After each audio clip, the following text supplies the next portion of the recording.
नमस्कार. आज आपण फिशिंग हल्ल्यांबद्दल बोलणार आहोत. हे हल्ले खूप सामान्य आहेत, पण तितकेच धोकादायकही. ते नक्की कसे काम करतात आणि सर्वात महत्त्वाचं म्हणजे आपण स्वतःला यापासून कसं वाचवू शकतो, हे सगळं आज आपण एकदम सोप्या भाषेत समजून घेणार आहोत. चला तर मग सुरू करूया. आता विचार करा, असा मेसेज समोर आल्यावर कोणाच्याही मनात धडकी भरेल, बरोबर? आणि मग काय होतं? आपण घाबरतो, पटकन त्या लिंकवर क्लिक करतो, आपला पासवर्ड टाकतो आणि झालं, सगळं काही हॅकरच्या हातात.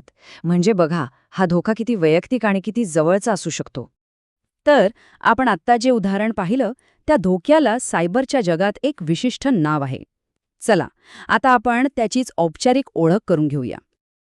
तर फिशिंग म्हणजे नक्की काय?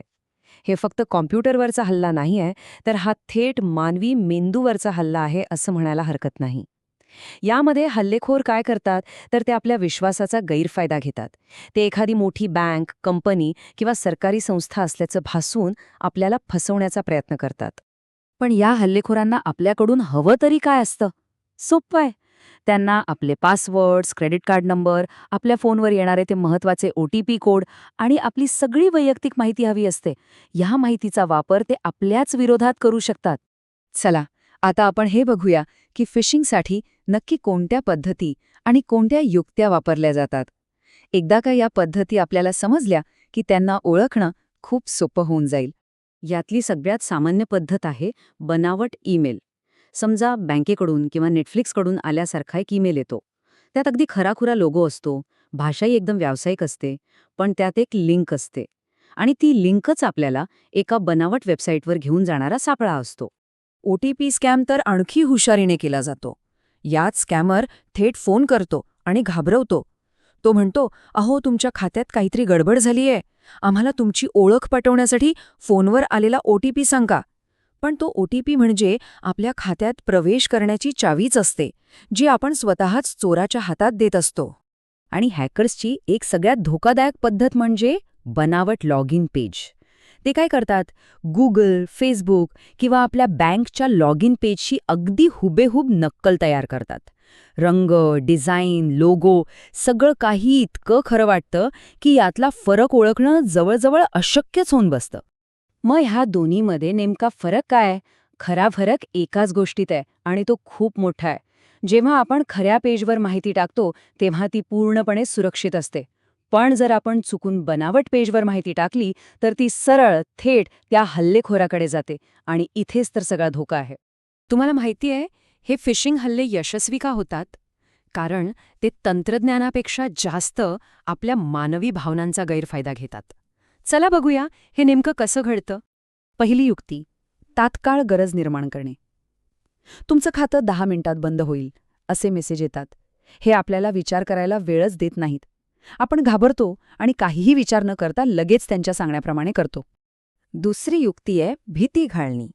तुमच्या खात्यातून पैसे काढले जात आहेत असा मेसेज वाचून कोणालाही भीती वाटेल, नाही का? आणि याच भीतीमुळे आपण पटकन प्रतिसाद देतो आणि नकळत त्यांच्या जाळ्यात अडकतो. आणि हो, तिसरी युक्ती आहे लालच दाखवणे. तुम्ही आयफोन जिंकला आहात किंवा तुमची लॉटरी लागली आहे अशा आकर्षक ऑफर्स कोणाला आवडणार नाहीत. आपली उत्सुकता आणि काहीतरी मिळवण्याची इच्छाच आपल्याला त्या धोकादायक लिंकवर क्लिक करायला भाग पडते. बरं, आता या सगळ्या युक्त्या प्रत्यक्षात कशा वापरल्या जातात हे समजून घेण्यासाठी आपण एका खूप मोठ्या आणि प्रसिद्ध फिशिंग हल्ल्याचं उदाहरण पाहूया. काही वर्षांपूर्वीची गोष्ट आहे. Google आणि Facebook वापरणाऱ्या हजारो लोकांना लक्ष्य करण्यात आलं होतं. हल्लेखोरांनी एक अतिशय हुशारीने तयार केलेला फिशिंग हल्ला केला होता आणि त्यात खूप लोक फसले होते. एकदा का युजर नेम आणि पासवर्ड हॅकर्सच्या हातात आला की ते काय काय करू शकत होते? ते खाजगी ईमेल वाचू शकत होते, त्याच ईमेल आयडीचा वापर करून इतर खात्यांचे पासवर्ड बदलू शकत होते आणि सगळी वैयक्तिक माहिती चोरू शकत होते. म्हणजे नुकसान खूपच मोठं होतं. मग एवढ्या मोठ्या हल्ल्यात फसण्यापासून वाचण्याचा मार्ग काय होता? तो या स्लाइडवर अगदी स्पष्ट दिसतोय. तो होता वेबसाईटचा पत्ता, म्हणजेच URL.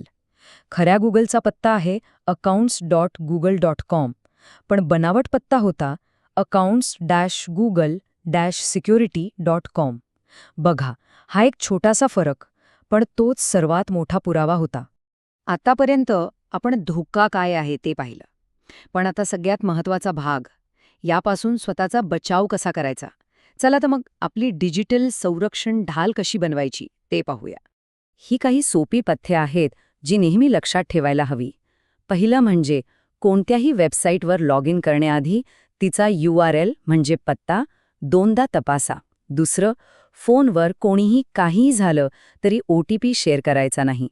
तिसरं, जे मेसेज आपल्याला घाबरवतात किंवा घाई करायला लावतात त्यांच्यावर लगेच विश्वास ठेवू नका. आणि शेवटचं पण महत्त्वाचं, अनोळखी लिंकवर क्लिक करणं टाळाच. आणि शेवटी एक गोष्ट कायम लक्षात ठेवा. या सायबरच्या जगात आपली एक छोटीशी चूक किंवा एक निष्काळजी क्लिक खूप महागात पडू शकतं. म्हणून नेहमी जागरूक रहा आणि ऑनलाईन सुरक्षित रहा.